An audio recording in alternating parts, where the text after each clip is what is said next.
30 perguntas e respostas do sistema nervoso. Quais as funções do sistema nervoso? Bom, o sistema nervoso tem como funções principais captar informações do meio interno e externo por meio de receptores sensoriais, processar e integrar essas informações no sistema nervoso central e gerar respostas adequadas. Atua tanto no controle voluntário, como movimentos, fala, ações conscientes, quanto no controle involuntário, respiração, frequência cardíaca, pressão arterial, secreções glandulares. Também está relacionado à percepção sensorial, memória, raciocínio, emoções e adaptação ao meio. Quais os tipos celulares presentes? Bom, o tecido nervoso é formado por neurônios e células da glia. Os neurônios são responsáveis pela condução dos impulsos nervosos. As células da glia são responsáveis pela sustentação, nutrição, proteção e manutenção dos neurônios. Incluem micróglia e macróglia. Macróglia inclui astrócitos, que têm contato com os vasos e induzem a formação de junções de oclusão nos capilares. Os oligodendrócitos e as células de Schwann, ambos são responsáveis pela formação de bainha de mielina, só que oligodendrócitos no sistema nervoso central e células de Schwann no sistema nervoso periférico. Quais as partes de um neurônio? Corpo celular, ou também chamado de soma, em algumas denotações de literatura é chamado de soma, outras corpo celular. O corpo celular contém o núcleo e as organelas, tem os dendritos, outra parte do neurônio são os dendritos, que são prolongamentos ramificados que recebem estímulos, e por fim o axônio, que é o prolongamento único que conduz o impulso nervoso até a terminação sináptica, onde ocorre liberação de neurotransmissores. O que é potencial de ação? Potencial de ação é uma alteração rápida e transitória do potencial elétrico da membrana do neurônio, caracterizada pela inversão do potencial de repouso. Permite a condução do impulso nervoso a longas distâncias através do axônio. Então, o que é o potencial de ação? É uma alteração rápida e transitória do potencial elétrico da membrana do neurônio, caracterizada pela inversão do potencial de repouso. Permite a condução do impulso nervoso a longas distâncias através do axônio. Qual a função da bainha de mielina? Qual sua constituição? A bainha de mielina atua como isolante elétrico, aumentando a velocidade de condução do impulso nervoso por meio da condução saltatória, né? Por quê? É naquele sentido que o corpo celular, o núcleo, axônio, terminações nervosas, né? Aqui, para estabelecer as conexões. E aí tem a bainha de mielina que envolve o axônio, esse verdinho. Então, a bainha de mielina, aí tem a questão da condução saltatória, né? Que os impulsos nervosos vão no sentido unidirecional na condução saltatória. Então, a bainha de mielina atua como isolante elétrico, aumentando a velocidade de condução do impulso nervoso por meio da condução saltatória. É formada por oligodendrócitos no sistema nervoso central e células de Schwann no sistema nervoso periférico. O que são sinapses? Como que elas acontecem? Sinapses são regiões de comunicação entre neurônios ou entre neurônios e células efetoras. Podem ser elétricas, por meio de junções comunicantes, e podem ser químicas, que são as mais comuns e ocorrem na fenda sináptica com liberação de neurotransmissores pelo neurônio pré-sináptico que se ligam a receptores na membrana pós-sináptica, gerando resposta excitatória ou inibitória. E aí também depende dos neurotransmissores. O que são neurônios unipolares, bipolares e multipolares? Bom, esta é uma classificação baseada no número de prolongamentos. Os unipolares têm um único prolongamento, bipolares têm um dendrito e um axônio, e multipolares têm vários dendritos e um axônio mais comuns. Os multipolares são os mais comuns. Diferença entre neurônio motor e sensorial.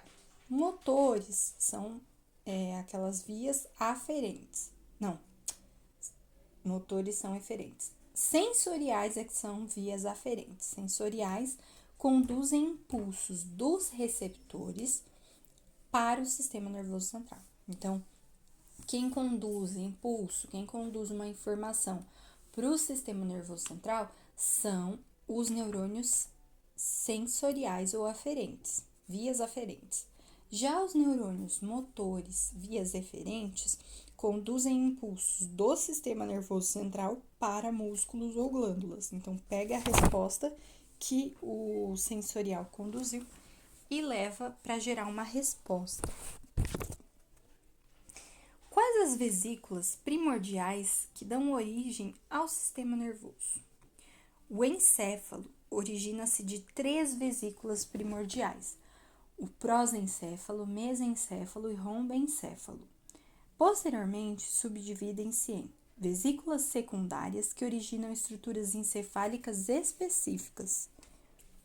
Esse aqui é muito simples. Qual a divisão anatômica do sistema nervoso? Perceba que não é a funcional. Tem diferença para divisão funcional da divisão anatômica. A divisão anatômica é o sistema nervoso central divide-se em sistema nervoso. Confundi tudo. O sistema nervoso subdivide-se em sistema nervoso central, SNC, e o sistema nervoso periférico, SNP. E qual que é a divisão do sistema nervoso central? Encéfalo e medula espinal. Então, o que compõe o sistema nervoso central, anatomicamente falando? Encéfalo e medula espinal. E o que compõe o sistema nervoso periférico, anatomicamente falando? Nervos e gânglios. Também tem ali a presença de plexos e receptores sensoriais. Qual a divisão do sistema nervoso central? Já foi. Quais estruturas formam o encéfalo? Esse é fácil. Cerebelo, cérebro e o tronco encefálico. Então, quais estruturas formam o encéfalo? Cérebro, cerebelo e o tronco encefálico. Agora, esse também é simples. Quais estruturas formam o tronco encefálico? É só lembrar da sigla MPB, tipo música. Mesencéfalo, ponte e bulbo, nessa sequência. O bulbo é também chamado, em algumas outras versões de literatura, de medula oblonga. Qual a divisão do sistema nervoso periférico? Onde se localizam? O sistema nervoso periférico, ele se divide em sistema nervoso somático e o sistema nervoso autônomo. O autônomo é o simpático e o parasimpático. Essas estruturas se localizam fora do sistema nervoso central, formado por nervos e gânglios que conectam o sistema nervoso central aos órgãos, músculos e glândulas. Então, qual a divisão do sistema nervoso periférico? Se divide em somático e autônomo, autônomo sendo simpático e parasimpático. Onde se localizam? Localizam-se fora do sistema nervoso central, formado por nervos e gânglios que conectam o sistema nervoso central aos órgãos, músculos e glândulas. Agora, qual a divisão do sistema nervoso? Esse já foi.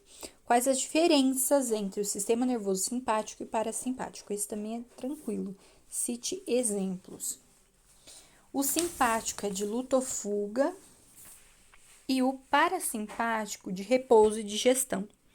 Bom, então vamos lá. No simpático, a gente tem luta ou fuga. Quais os exemplos? Taquicardia, dilatação dos brônquios, diminuição do peristaltismo. Já no parasimpático, a gente tem repouso e digestão.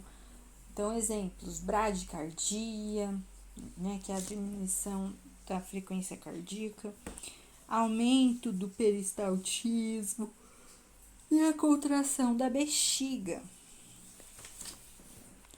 O que são vias aferentes e eferentes do sistema nervoso? Qual a sua função? Aferentes levam informação ao sistema nervoso central e eferentes levam resposta do sistema nervoso central aos órgãos efetores. De novo, vias, são vias, aferentes e eferentes. O que são as vias aferentes? Aferentes levam informação ao sistema nervoso central e as eferentes levam resposta do sistema nervoso central aos órgãos efetores. Quais as subdivisões do diencéfalo? O diencéfalo inclui estruturas como o tálamo e o hipotálamo, relacionadas à integração sensorial e ao controle da homeostase. Onde é que se localiza o cerebelo? Cite suas funções. Bom, o cerebelo ele está localizado posterior ao tronco encefálico. Então, o cerebelo está localizado posteriormente ao tronco encefálico. Suas funções incluem coordenação motora, equilíbrio, postura e precisão dos movimentos. Quais as divisões dos lobos cerebrais? Frontal, parietal, temporal e occipital. Aqui, ó. Frontal, parietal, temporal e occipital. E aqui em cada um, isso aqui, ó, são chamados, essas divisões entre cada lobo são sulcos. Aqui, por exemplo, a gente tem o sulco lateral, aqui o sulco central. Voltando um pouquinho rapidamente aqui na pergunta das subdivisões do diencéfalo, eu vou mostrar um vídeo para vocês. Essa é a professora Rafaela Rocha. Sim, é o tálamo. O tálamo, junto com o hipotálamo, epitálamo e subtálamo, faz parte do diencéfalo, que junto com o telencéfalo, que é essa região mais externa, formada por sulcos e giros, compõem o cérebro. A principal função do tálamo é direcionar as fibras sensoriais que chegam da medula, do tronco e do cerebelo para as regiões corretas do córtex cerebral. As informações visuais, por exemplo, chegam até o tálamo e são direcionadas para o córtex occipital, onde elas são processadas. Já as informações de tato, dor, temperatura, pressão, chegam ao tálamo e são direcionadas ao córtex parietal. Já as informações auditivas que chegam ao tálamo são direcionadas ao córtex temporal. Nem todas as informações que chegam ao tálamo são retransmitidas ao córtex, já que ele tem também o papel de filtrar essas informações, priorizando os estímulos mais relevantes. Apenas um tipo de estímulo sensorial não passa pelo tálamo. Sabe qual é? Deixe nos comentários. O sentido que não passa pelo tálamo é o olfato. Quais os principais giros e sulcos presentes no telencéfalo? Vídeo do canal Anatogram. A gente vai começar o nosso estudo falando dos giros e sulcos que estão no lobo frontal, tá bom? Então, a primeira coisa que a gente faz é identificar o sulco central. Então, o sulco aí é vertical, que anteriormente a ele a gente vai ter o lobo frontal. Paralelo a esse sulco central, eu vou ter um segundo sulco, que é o sulco pré-central. Entre esse sulco pré-central e o sulco central, a gente vai ter um giro, o giro pré-central, ok? A partir do sulco pré-central para anterior, a gente vai ter dois sulcos, o sulco frontal superior e o outro sulco inferior aqui, o sulco frontal inferior. Esses dois sulcos, sulco frontal superior e o sulco frontal inferior, dividem em giro frontal superior, giro frontal médio e giro frontal inferior. No giro frontal inferior, a gente tem dois giros que se destacam, duas estruturas que se destacam aqui, que são as suas divisões. Essas divisões, a gente depende do sulco lateral, dos ramos do sulco lateral. Então, se eu pegar aqui a estrutura do sulco lateral, a gente pode ver que logo no seu início, o sulco lateral já se divide em ramos. Eu vou ter o ramo anterior do sulco lateral, vou ter o ramo ascendente do sulco lateral e vou ter o ramo posterior do sulco lateral, ok? Então, ramo anterior, ramo ascendente e ramo posterior do sulco lateral. Nessa região, então, esse giro, que é o giro frontal inferior, vai ficar dividido em parte orbital do giro frontal inferior, em parte triangular do giro frontal inferior e parte opercular do giro frontal inferior. Esse sulco lateral, no lobo temporal, a gente também vai ter as divisões em giros e sulcos. Então, eu vou ter aqui o primeiro sulco que a gente vai poder identificar também de anterior para posterior, o sulco temporal superior. Inferior a ele, a gente vai ter o sulco temporal inferior. Esses sulcos vão dividir giro temporal superior, o giro temporal médio e o giro temporal inferior. Outro giro que a gente vai poder identificar no lobo temporal se encontra indo em sentido à estrutura da ínsula, em sentido à parte interna do sulco lateral. Quando a gente abre o sulco lateral, a gente consegue ver o último giro aí importante do lobo temporal, que é o giro temporal transverso anterior. O giro temporal transverso anterior, ele vai começar nessa região externa e adentrar nessa face interna aí superior do lobo temporal. Outro lobo que a gente vai ver agora é o lobo parietal. Posterior ao sulco central, a gente vai ter outro sulco, que é o sulco pós-central. Entre o sulco central e o pós-central, eu vou ter o giro pós-central. Okay? A partir desse sulco pós-central, se estendendo para posterior, eu vou ter o sulco intraparietal. Esse sulco intraparietal... De forma sintetizada, como a gente responde quais os principais giros e sulcos presentes no telencéfalo?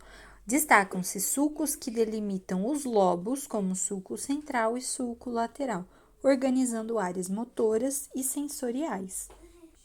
Onde se localiza e qual a constituição da substância branca e cinzenta do cérebro?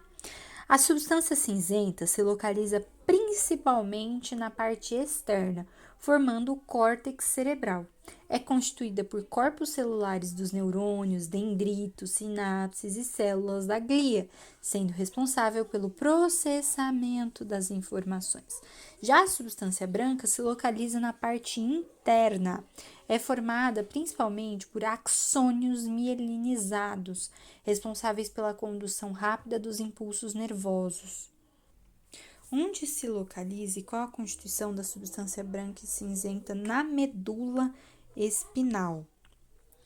Substância cinzenta fica na parte interna, então antes, no cérebro, né, a substância cinzenta se localiza na parte externa, formando o córtex cerebral, e a branca na parte interna, sendo formada principalmente por axônios mielinizados.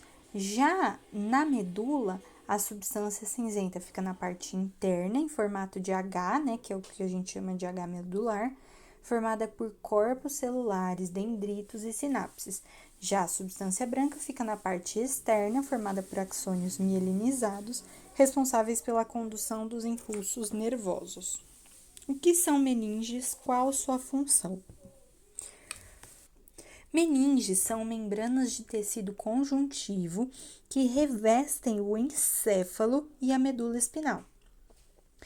Sua função consiste em proteger o sistema nervoso central, dar suporte estrutural e, junto ao líquor, ajudar na proteção contra impactos e na manutenção do ambiente adequado para o funcionamento do tecido nervoso. Onde essas meninges se localizam? As meninges se localizam ao redor do encéfalo e da medula espinal, envolvendo completamente o sistema nervoso central e situando-se entre o tecido nervoso e os ossos do crânio e da coluna vertebral.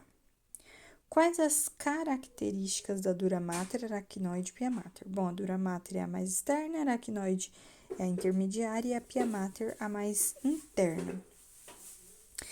Então, a dura mater é a mais externa e resistente, a aracnoide é intermediária, um espaço subaracnoide com líquor, e a pia mater é interna, delicada e aderida ao tecido nervoso. Quais as funções do líquor e onde são produzidos? Produzido nos ventrículos encefálicos. Então, o líquor é produzido nos ventrículos encefálicos. Suas funções incluem proteção mecânica, nutrição e remoção de resíduos. O que é meningite? Meningite é o processo inflamatório das meninges. O que são meninges? Dura mater, pia mater, aracnoide, tá? Então, meningite é o processo inflamatório das meninges, geralmente infeccioso, que compromete a proteção do sistema nervoso central. Como são classificados os neurotransmissores? Cite exemplos.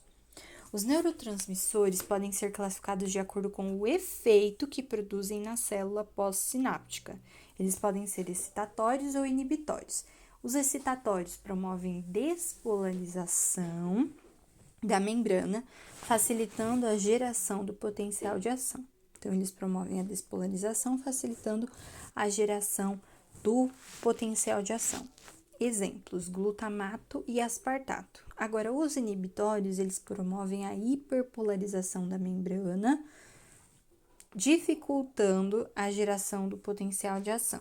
Por exemplo, o GABA, que é o ácido gama-aminobutírico, e a glicina. O que é potencial de ação, de repouso, despolarização, repolarização e hiperpolarização do neurônio? Potencial de repouso é a diferença de cargas, menos 70 mV. Potencial de ação é a inversão do potencial de repouso. A despolarização é a membrana menos negativa. A repolarização é o retorno ao repouso e a hiperpolarização é a membrana mais negativa que o repouso. Explique o potencial pós-sináptico excitatório e inibitório. O potencial pós-sináptico excitatório despolariza a membrana, aproximando do limiar para gerar potencial de ação. Então, o excitatório, ele despolariza a membrana e fica perto de gerar o potencial de ação. Já o potencial pós-sináptico inibitório hiperpolariza a membrana e dificulta a geração do potencial de ação.